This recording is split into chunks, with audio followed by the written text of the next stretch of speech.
Howdy, everybody. In this lecture, I want to talk to you guys about the Lynn-Rodzynski ratio, otherwise known as the LR ratio.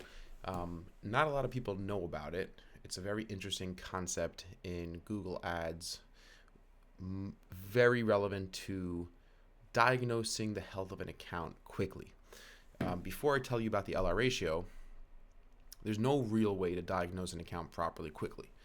If you're pitching an account or you're looking at an account or you're dealing with an account that you've had for a while, um, you have to understand that every account has its own unique dynamics. Like we have accounts where we're double counting conversions on purpose for the sake of giving Google's automated systems more conversions to work with, and we have certain accounts where we know that a lot of the conversions happen offline. So cost per conversion and conversion rate might be skewed. So like before you make any definitive opinions about an account, you have to sort of understand that dynamic as well. So like when I go into an account, if we're being pitched an account, really the very, very first thing that I look for is conversion tracking.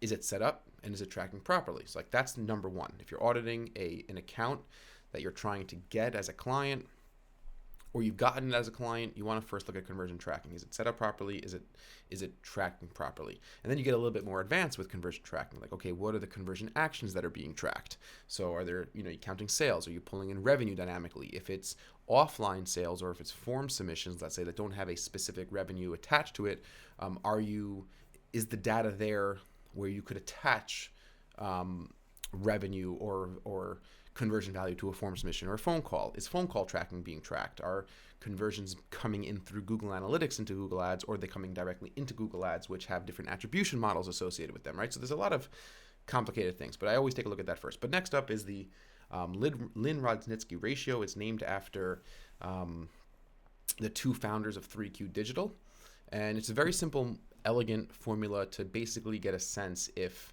specifically to search campaigns, it also works for shopping campaigns, if the account is either too conservative in its keyword targeting or if you're too aggressive and money's being wasted. And here's the basic concept in English, because as you guys know, I'm very into being able to explain formulas in English without any mathematical jargon, so it makes sense to whoever you're talking to.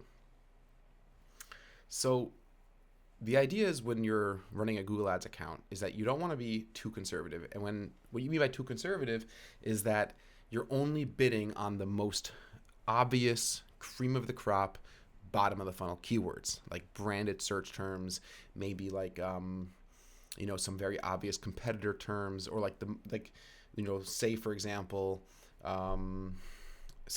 you sell furniture online, right?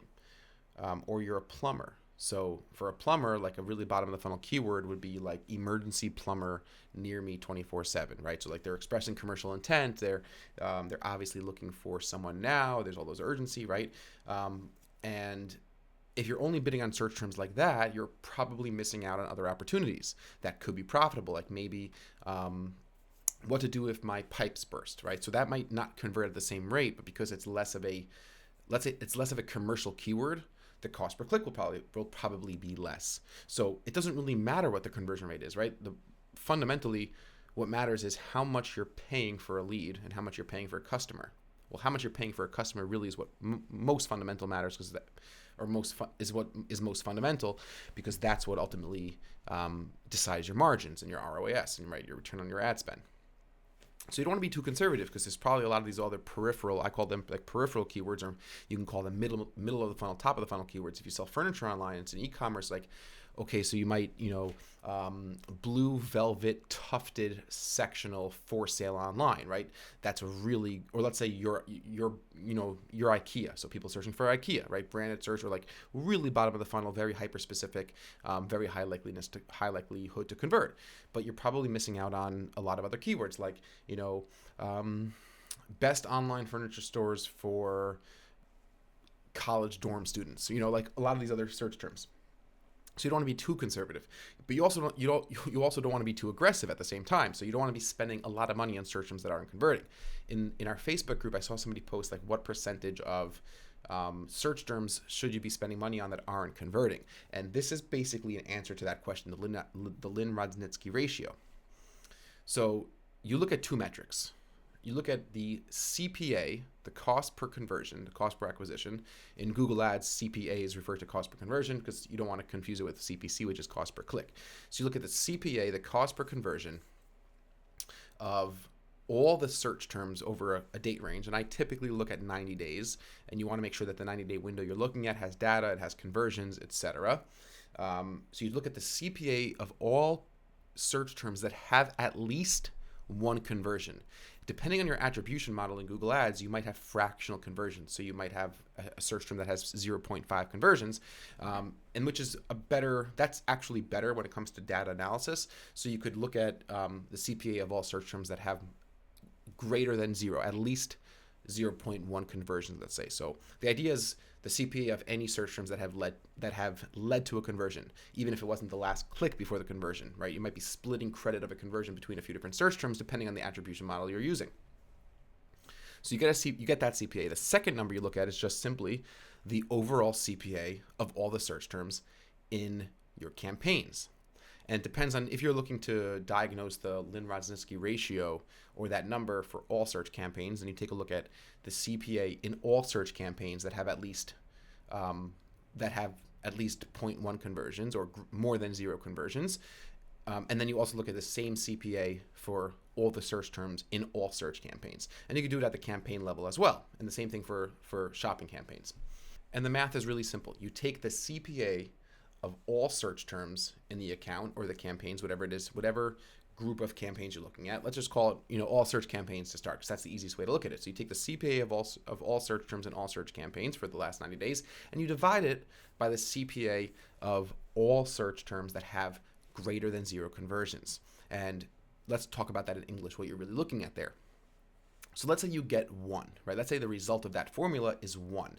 So for example, you have a $48.50 CPA for all the search terms over the past 90 days, and you have a $48.50 CPA for all search terms in your account that had more than zero conversions. What does that mean in English? What it means is that every single search term in your account has more than zero conversions. So you don't have any search terms. If the output of that formula is 1, then there's no difference between the CPA of search terms, of all the search terms, and just search terms that have greater than zero conversions, which means, as well, what that's really saying is that every single search term in the account has greater than zero conversions, and that's not good, right? That's too conservative. You should have, the whole point of this Lynn-Rodzinski ratio formula is to say that you should have a good amount of search terms that don't have any conversions, because that means you're testing, that means you're looking for new opportunities, that means you're being a little bit risky. But you also don't want to have too many conversions. You don't want the CPA of all the search terms to be way higher than the CPA of all search terms that have greater than zero conversions. So the way the Lynn-Rodzinski ratio is structured is that if you're in 1 to 1.5, 1 to 2, then your account's probably too conservative, if that's the output of that mathematical equation. If you're, let's say 1 to 1.5 is most likely too conservative. 1.5 to 2, 2.5, I would say that that's good. Even 1.5 to 3, you're in a really, really safe space. And it all depends on, and again, it depends on the account exactly. Some accounts go through phases. We have a lot of clients that will go through a stage of really got to get conservative. We want to cut back on the experimental budget during this part of the season. Okay, fine. So you have to know if you're accounting for those things. And again, there's no such thing as any specific best practice or rule when it comes to digital advertising. But if you compile enough good practices, then you could come to an audit of an account with a lot of sophistication. So once I know that conversion tracking is working, I almost always will take a quick look at the LR ratio, but I won't necessarily assume that it's a be-all, end-all. It's just where I'm starting. And if your Lynn-Rodzinski ratio output is 3 or above, then your count is most likely too aggressive. So according to, when the official Lynn-Rodzinski white paper, 2.5 or above is too aggressive. I don't think that's true. I think 3, 3.5 and above, or even 4. If you're seeing a 4 or above Lynn-Rodzinski ratio, then you could be pretty confident the account is wasting money and that there are too many search terms in the account that aren't converting. So just say, for example, all the search terms in your account have a CPA of an average of $60, and all the search terms that have a conversion have a CPA of $15, right? So your Lynn-Rodzinski ratio would be 4. So that's likely too aggressive. You have too much spend. Too much of your overall spend is coming from search terms that are not converting. And what you want to start doing there is like, okay, we got to take a look at negative keywords, right? So you do a search terms analysis. What keywords are causing a lot of spend that aren't converting? So maybe I'm going to pause those keywords. Maybe I'm going to lower the bids. It at least gives you a starting point, right? So if I know if my Lynn-Rodzinski ratio is a 1.5, I know I need to do more things to improve the account and to expand the account. If my Lynn-Rodzinski ratio is a 3.5, 4, or above, I know I need to start looking at the search terms report, take a look at spend coming in from specific search terms. Maybe I could find opportunities to cut out wasted spend. And then like at least you have a jumping off point and you have what to talk about with a prospective client. Or if you're managing the campaigns for a company, like it's a pretty sophisticated way at like looking at the account and saying like from a very high perspective, I see what's going on here. I see the trend. We have a direction. Like now I know I either need to expand or contract the account to get it into a healthier place. So that's pretty cool. So let's take a look just inside AdWords, inside Google Ads and a couple different accounts and see what we see and how to set up this Lynn-Rodzinski ratio format. So here I am in all campaigns. So say I want to do this, for example, just for all search campaigns. So I'm going to go into some of my search campaigns.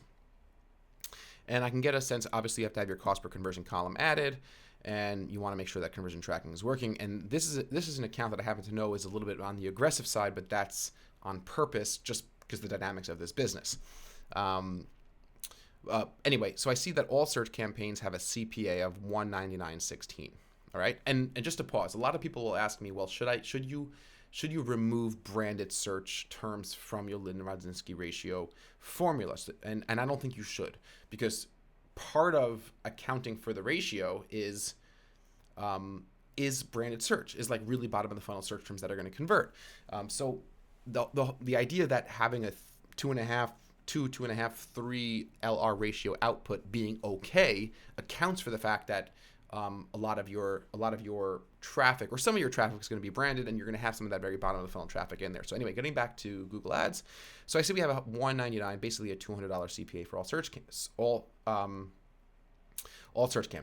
So I'm going to go into keywords, right? That's how we get to our search terms report. Head over to your search terms report, and here it is. So I want to make sure I have my conversions column added and my cost per conversion column added. That's the only two things I need. If I scroll to the very bottom of this list, I'm just going to make this show me, let's say just 10 for now, just to keep it clean and easy. So down here, there's a couple things happening. Well, first I have a filter, so I'm going to remove my filter. And I'm going to come down here and I'm going to see total search terms, a 197.89, and that's slightly different than the CPA we saw before, because the search terms report doesn't give you 100% of the data. So we'll go with this. We'll go with a 197.89 CPA, right? And we'll just call it 198, let's say, just to be easy. Now we're going to go ahead and add a filter. So I'm going to search for, I have this saved as a recent filter, conversions, but we could just do it from scratch. You could type in, if you're following along, you type in conversions. You want to go to conversions and simply greater than 0. And click apply, right? It's really, really easy. Now that the filter's applied, if I scroll back down to the bottom of the page, total filtered search terms, my CPA is 49.14. So I could do some simple math. 198 divided by 49 gives me 4.04, right? That's right here. So it's a little bit of an aggressive Lynn-Rodzinski ratio, and the next thing is, okay, like let's take a look at the dynamics of the account. So we happen to know that in this account, we're testing new ideas. We know that there's a lot of the bottom of the funnel stuff that's converting, and we're sort of in a phase with the client where we're like exploring new things, exploring new opportunities, and then like a 4.04 or a 4 LR ratio is acceptable. If you're not going through one of those stages, then you would say, okay, let's take a look at the negative keyword list over the last 90 days. Let's see which keywords aren't converting. So, let's go back into the search terms report. Let's remove our filter. Or we could say conversions are less than 1. Conversions are less than 1. and I can see which search terms are not converting. And take a look at that. You might want to diagnose what the reasons are. You could sort it by impressions, and because okay, here's a competitor that we're targeting, and we have 84 clicks. We haven't had any conversions yet. Okay, we're going to keep that going. Here's the word negotiation. Is that too broad? It's only had 16 clicks. It only spent $54. You could sort this by cost to see which ones are the most expensive ones. So there's a lot. So like I'll take a look at something like negotiation skills training, and I'll be like, well, that's a good keyword. And just because it has 12 clicks and $170 in spend and no conversions, that doesn't mean I'm going to pause it, right? So like the dynamics of a certain account, you don't make decisions. You don't make individual decisions as a result of the LR ratio. You just know what direction you have to go into, and it's a pretty helpful little trick to know. It's a nice formula, and if you explain this to a client, it's actually pretty impressive because it's an elegant mathematical formula that gives you a higher, an overarching view of an account. Let's take a look at another account over here. Again, so you can go to all campaigns. You can navigate into your search campaigns. You can go to your campaigns. You could get a sense of your cost per conversion. So let's see, total search campaigns is $66. I can go into my keywords, search terms, and again, I have the last 90 days. I really like this new Google Ads date picker system. So I'll just do type in 90 days up until yesterday, and it's just really easy. So I go down and I see that in my search terms, I want to corroborate that. Okay, total search terms $66, and we'll add that filter again. So I have it saved, conversions greater than 0.00. Scroll to the bottom and I see, okay, 3188 is the total of filtered search terms. This is total cost per conversion of filtered search terms. So I could just do 66 divided by 31, and it's a 2.12. So that sort of falls right in the healthy range of an LR ratio. And at this point, if I wanted to start working on the account, I know, okay, well, I could start improving margins. I could look for some even new keyword ideas. Maybe there's room to get a little bit more aggressive. I'm a little bit more on that sort of testing mindset. That's how I usually like to approach accounts. I was like, listen, we're going to spend a few $100 on keywords that I don't know if they're going to convert, but there's enough reason to assume that they could convert. They haven't been tested before. Let's go ahead and test them. So that's more my mentality. I like that, type of growth opportunity in account. So at this point, if I was looking at this account, we've been managing this account for a long, long time. And I would say something like, if I saw a 2.1 LR ratio, I'll be like, okay, let's get a little bit aggressive here. Let's test some new ideas. Let's see what we could come up with. And what you want to do in that situation, right? Let's say you find yourself in a situation where your LR ratio is too low, right? And you need some new opportunities. Okay, we need new keywords. We need new keyword ideas. What are we going to do? How do I quickly find some new keyword ideas? Well, a lot of you guys know this already, but you're going to take a look at the Google Keyword Planner, right? You're going to go into the Google Keyword Planner and you're going to try to find some new ideas. You're going to use SEMrush to spy on your competitors. What are they doing? You're going to use Ubersuggest. You're going to use Suvl. Right, these are some of the tools that I talk about in my course. But you could also run dynamic search campaigns, and that's a pretty cool way of potentially getting some new ideas. For those of you who know what dynamic search campaigns are, great. This is a great opportunity to use them. It's you could use dynamic search campaigns as a research tool, as opposed to it just being a good campaign also. So if I wanted to add a dynamic search campaign here, I would simply go to campaigns, add a new campaign, and I'm going to create one without a goal, and it's going to be a search campaign, and we're going to continue. And doesn't matter the name for now. You add your name, take off search partners, take off Google Display Network, of course. You obviously you configure your location settings, and then you go to you twirl down your Show More Settings tab over here, and you go to Dynamic Search Ads, and you enable Dynamic Search Ads for this campaign, and then you enter the domain that you have. So let's say we enter a domain here. And then you could choose to use Google's index of your site or a specific URL. But let's say because we want to use this specifically as a research tool, we're going to use Google's index of the site. And Google's going to give you a bunch of ad group suggestions, keyword suggestions, and you don't add in your own keywords. Google's going to target keywords based on what they think your site's about, and you'll be surprised. If your site's indexed properly, then you're going to see some really, really interesting keyword ideas that you might not have known about in the past. And once you save, Google's going to start giving you these suggestions over here. So I'll be like, okay, there's some ad group suggestions. Gaming, video game. Okay, let's see what's going on over there. And I can add some new ad groups, and I'll be, let's see, MSI laptops, right? Shows me like there's a lot of search volume there. That looks good. And I can have those two ad groups, save and continue. And then you're going to start creating your ads. So Google's going to dynamically generate your ad headlines. They're going to dynamically generate your display URL, right? You don't control anything like that, but you could add your descriptions. And you add a couple different ads over here. And then this is not going to actually be a live campaign, but once you would save, you would be confirmed, and then you're good. Like, you don't add keywords. Like that's, I wanted to show you, like, that's a big difference between, it's a big difference between this type of dynamic search campaign and other campaigns. So I'm just going to pause that. Anyway, that's like, I wanted to point out that dynamic search ads is a very good research tool, since a lot of people typically will use it as like, okay, here's a new campaign. I'm lazy. I don't have time to set it up, but use dynamic search campaigns as a research tool. And what I mean by that is, once you start running these dynamic search campaigns, like, they might end up being good campaigns. But you go into the search terms report, and Google will show you the search terms and the key search terms that are being triggered. You won't be able to see the actual keywords, since there aren't actually any keywords in a dynamic search ads campaign.